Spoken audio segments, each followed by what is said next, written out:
With the power vested in me as the chairman of the Committee on Rules, I hereby declare this committee hearing into order.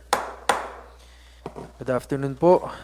May I acknowledge po the presence of my colleagues, fellow committee members, Honorable Dondon De Castro, Honorable Recto Valeriano, salamat po ng tabi sa oras.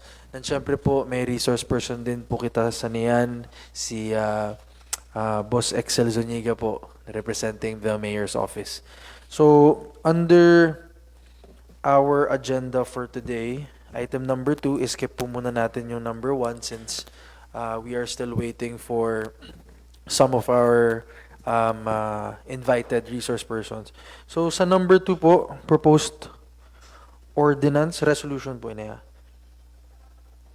Proposed resolution number 2026042, entitled Resolution Amending Some Sections of Resolution number 156, Series of 2025, or the Internal Rules of Procedure for Better Legislative Process by the 20th Sangguniang Bayan of the Municipality of Bulan, Sorsogon. Bulan, Province of Sorsogon.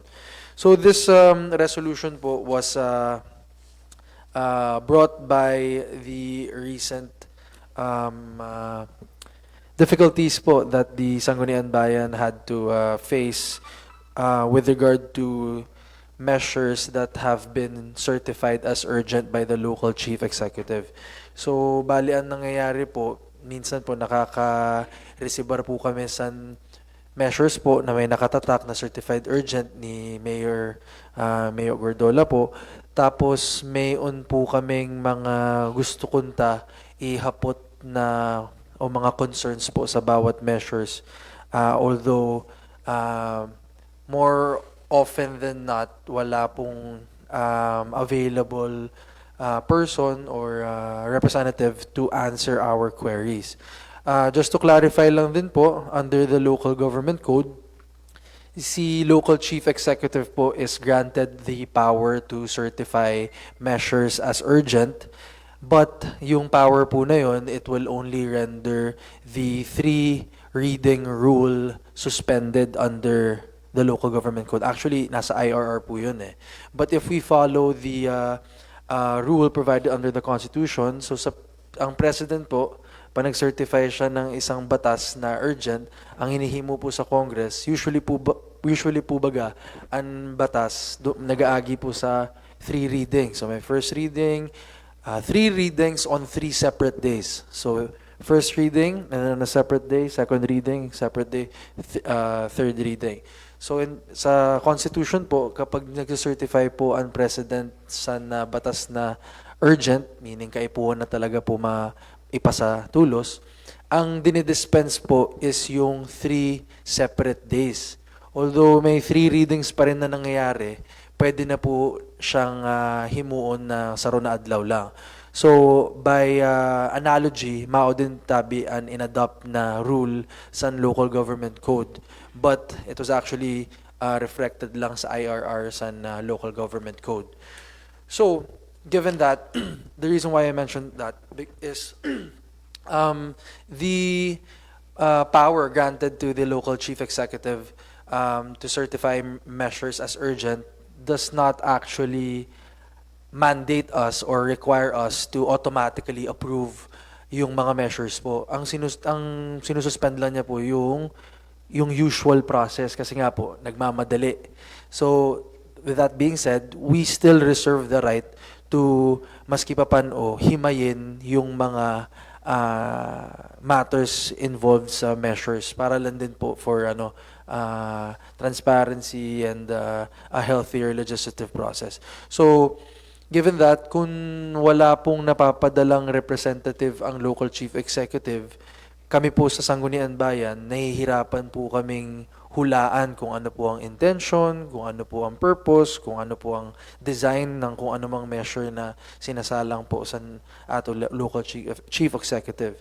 So, that's primarily the reason why we are amending the IRP to specifically state po what we've discussed na ibubutang po namo dide na every time po na may on urgent matter or urgent measure na ipapasulong ang local chief executive ta, we would require that, as provided here, a representative from the local chief executive should be present to explain to the body the intent and reason for the urgency of the measure.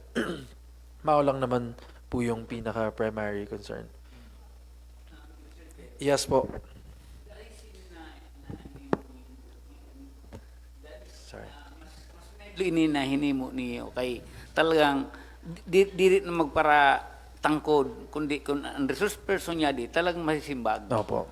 Di mas mayad diri kita wara sinlibungan sa lalo pa kung may mga resolution ordinances na ipapasa. Opo. Yes po, Honorable Don De Castro. An inhimo baga try na nato i-adapt na ang mga queries sa resource person during the question hour. So baga ibubutang ta naman dito. So dito na lang. Kay mao nang pre-practice na before mag-start sa mga agenda during question hour kay dito man lang nakasulod an ano di ba an member san SB.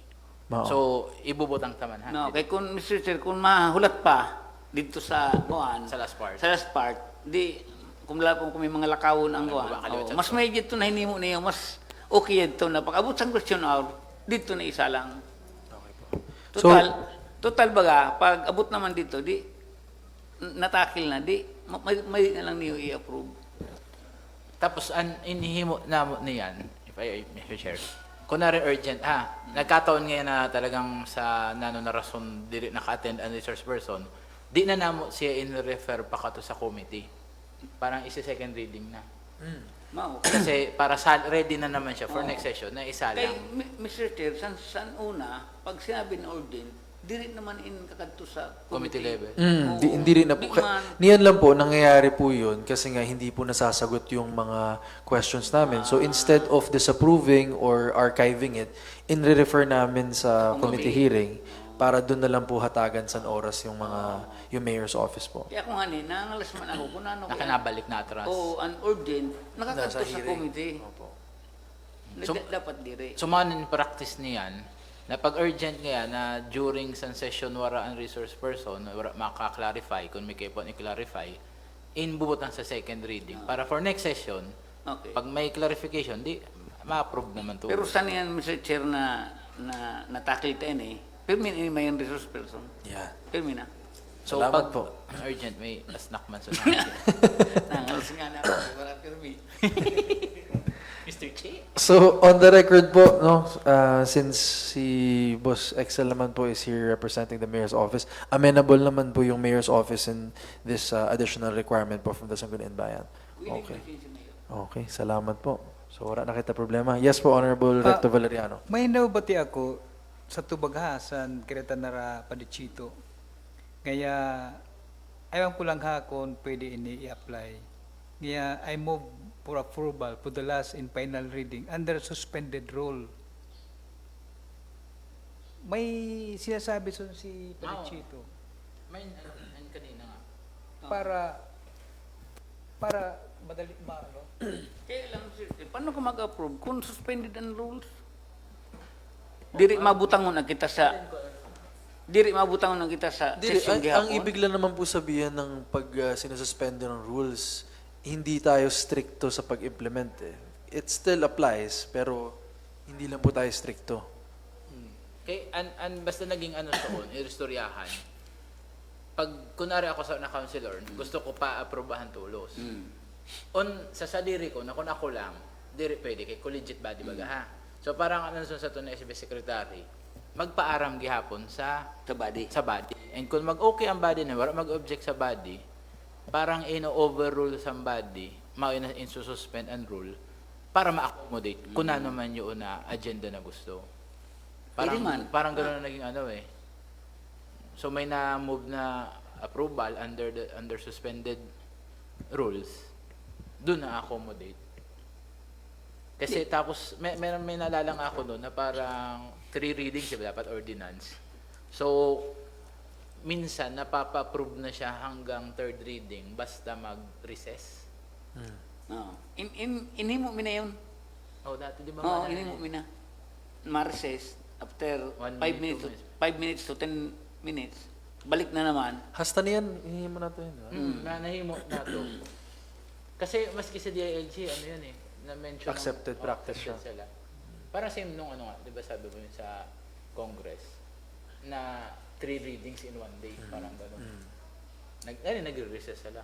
Nagre-recess sila. Oh, parang gano'n din. Mm. Hindi na inaano yung kailangan 1 day yung session, next day yung session. Mao na lang gyapon kung Okay. Basta ang pinakaano lang doon is okay ang body. Para No, walang objection from Ah. the, any member. Sige po. So, yung first, 'di ba sa agenda natin, yung business of the day, iba una referral and first reading.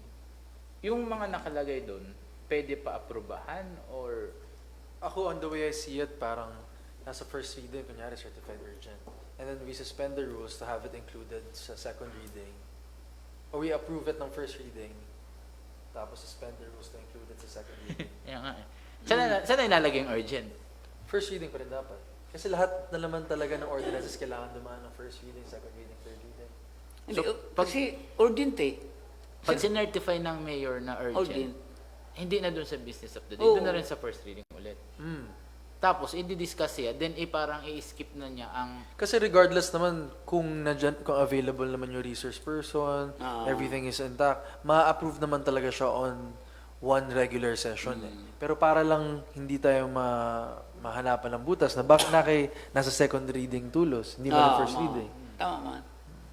Okay. At saka nakabutang naman na certified urgent. Masabi ko, this is certified urgent. Di open na siya for discussion. Di na siya i-refer. Tsaka open na siya for Deliberation. skipping Oo. the ano.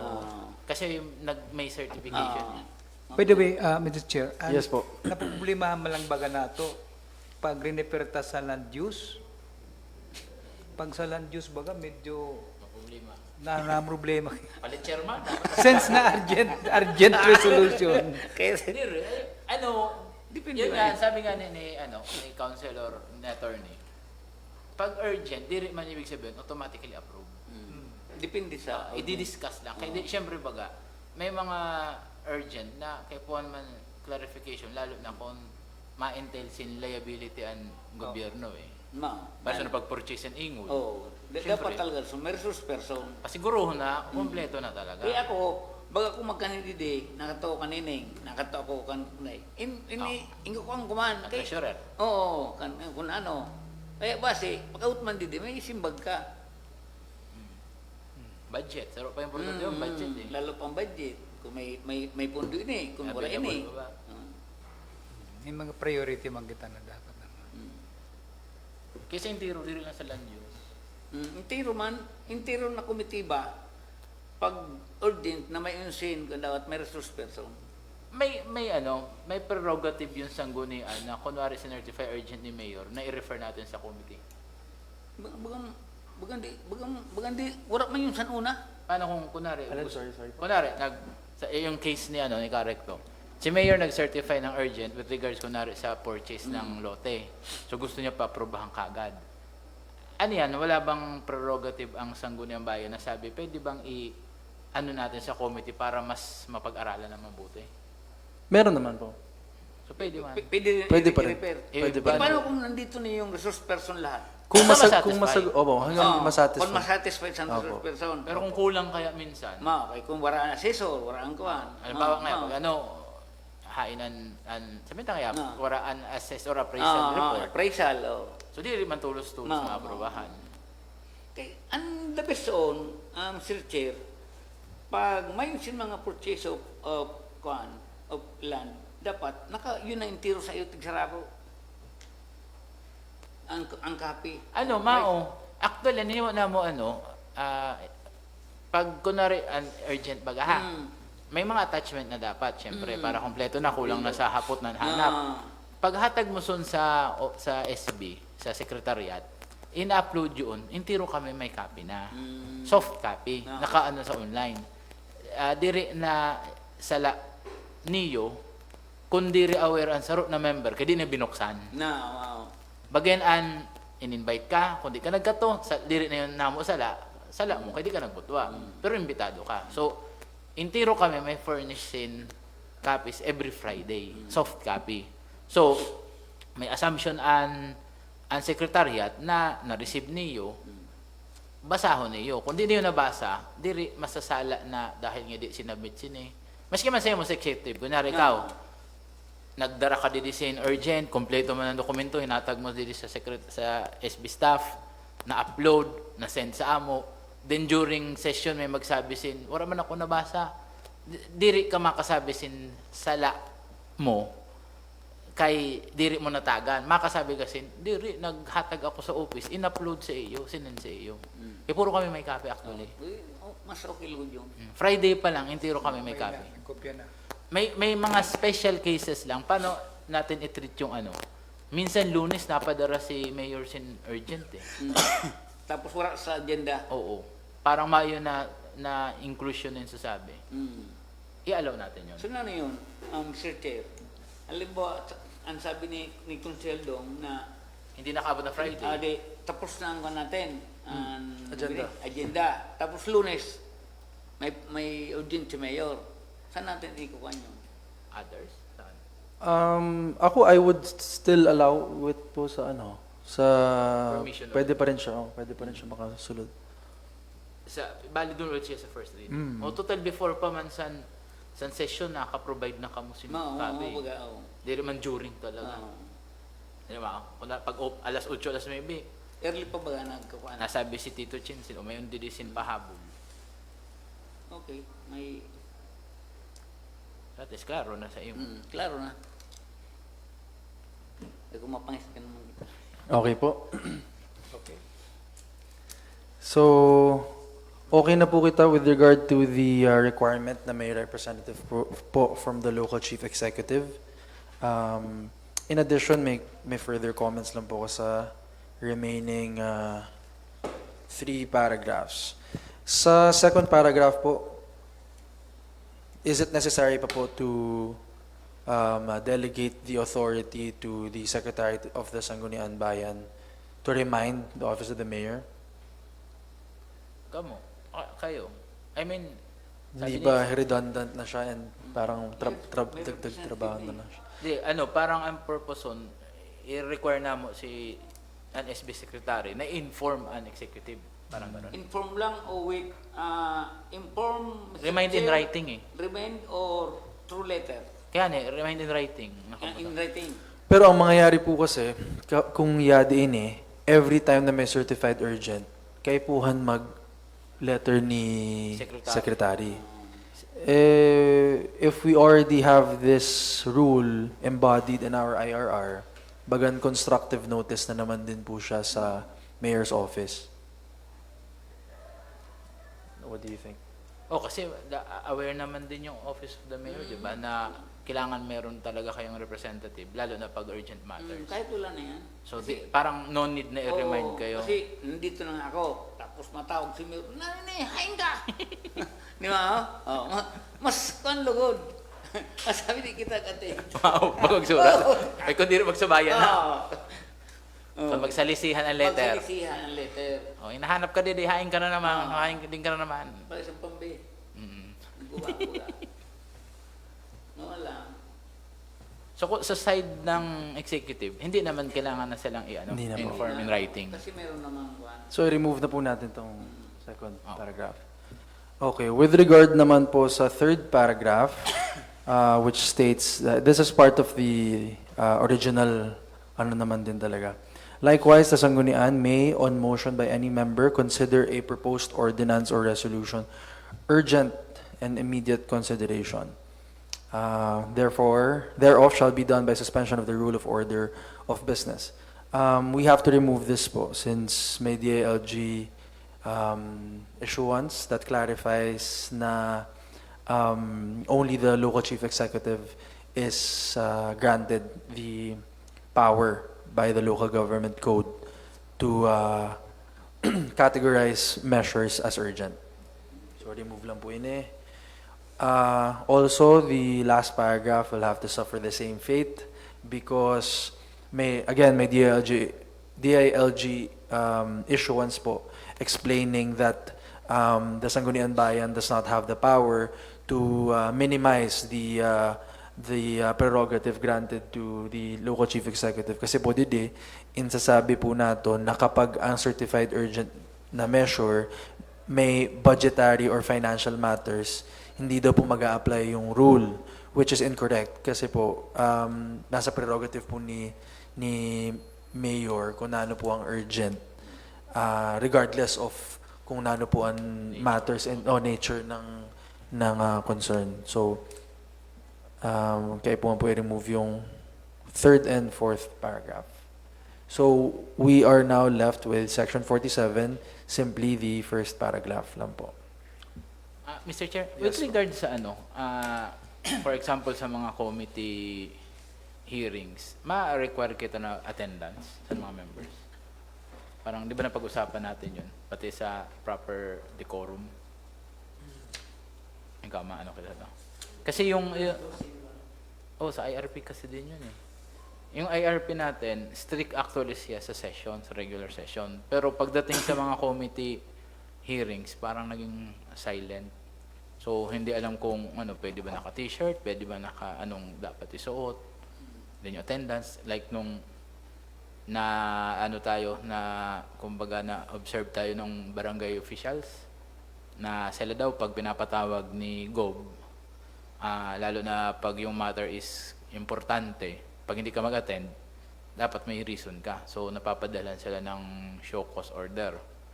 So, parang na-mention ng public official or barangay official na para maging fair, dapat ganun din yung treatment sa Sangguniang Bayan. Lalo na parang nag-invite daw tayo. Tayo nag-invite sa kanila. Dapat man talaga nairuso na. Kaya po, may attendance din. Paano Mr. Chair, san una pa no? Kaya yun ingo ka na attendance sa mga committee. Kaysa to, may snack. Reimburse. Yung nga, snack. Kay kumura baga sin audience, di ka man disburse. Liquidate. Oo, tapos inretrato yun, tapos may pirma. Saka mo ikukan sa accounting. Kung wala ka. Kaya, may mga certain agenda kaya na delay or na dadagos kay minsan lack of quorum. So, maayo nan hapot kung maito nga na diri nakabatog sa to na sa ko na to committee ba? Sa ito ha? Akong ko JR. Ang diri nakabatog kay kulang sa quorum. So, medyo naribok nga ni an barangay official na dili to sa to. Dili ang sarap pa. Ito na Nabaga sabi nga ni is dapat ngaya ang Sangguniang Bayan as responsibility man mag-attend sa igsoon, magtaga-attend. So bagang tatagan problema kay di man nga ni stricto eh. Actually sa natin sa IRP di ba na absent may unsin multa 500. Pero sa tuga dapat sa regular 3 sessions. Ano yun? Local government code din yun. Tapos sa committee mga committee hearing ang IRP. Mga wara eh. Wala. Kaya mas nga ni sa attire, dapat medyo strict sa sa bado. Ipanusong ko na kung invite mga fishermen. Diri sa part sa resource person, wala problema. Wala problema. Parang sa amo as dapat proper attire talaga. Ito na case nga na si Kuya JR na naka-t-shirt, nakakalo. So Nagkaroon ng difficulty on our end to interpret. Parang nagkaroon ng question na ba, kailan ba kami dapat nakatamang attire and masabi na proper decorum yung suot namin. Pag Mr. Chair, pag yadi sa SB office, lalo pa din dapat talaga naka-proper attire. Siguro mas mabuti, discuss natin yan, na andun yung lahat ng bodies. Para at least, ini kasi ang concern sila sa executive eh. Tapos ito, ito naman, Mr. Chair na hindi, kamo na lang. Dapat pag sa session na ini, mas mag-committee, dapat naka-proper attire. Kaya kamo in imudi. Kaya nag-shorts ka man sa to. Na, di naman ako. Dati. Kaya naraw ay akong pagkuhan sa mga resource person. Mamamaga si Imi sa na-shorts man. Si Ime, mo talaga. So, sir, siguro since we are already planning to refer this to the committee of the whole naman to have section 47 presented, isabay na lang natin yung proposed amendments natin with regard to decorum and Strict implementation. strict implementation ng No, proper. attire ng Sangguniang Bayan members even during committee hearings po. Ano lang. Kaya ka morning ko kwan eh. Kasi mga ano eh, may nag-site sin sa proper attire. Oo. Maganda naman na kung anong basihan. Okay. May ano ba, may basis ba? E wala naman sa IRP na mo. Kaya ingagalang baga pag yung kamu sa kwan, an resource person, okay lang. Kamu, dapat naka Presentable. Oh, Okay. Move to Mr. Chair, since nalinawan man kita, I move for the... Hindi. Hindi, for approval na siya. Then sa session, doon na lang natin siguro discuss. ay ganun na lang. Oo, para sa plenary. Kung gano'n, hindi natin masisingit yung sa... Eh di ano, refer mo na or defer na lang? Ha? Anong ginawa natin before nung nagkaroon ng misreferral to... Yung recommendation ng committee nun, ano, refer to proper. Gano'n na lang gawin natin. Refer to the committee of the whole. Gano'n na lang. Kung pwede ba? Pwede naman. Mapag-usapan din. At least maano, para may consensus lahat ng ano. Kasi yung IRP nga, concerning whole body.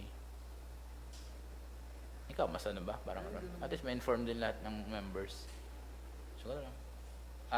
Mr. Chair, I move for this proposed resolution number 2024-042 to be referred to the committee of the whole to be discussed further.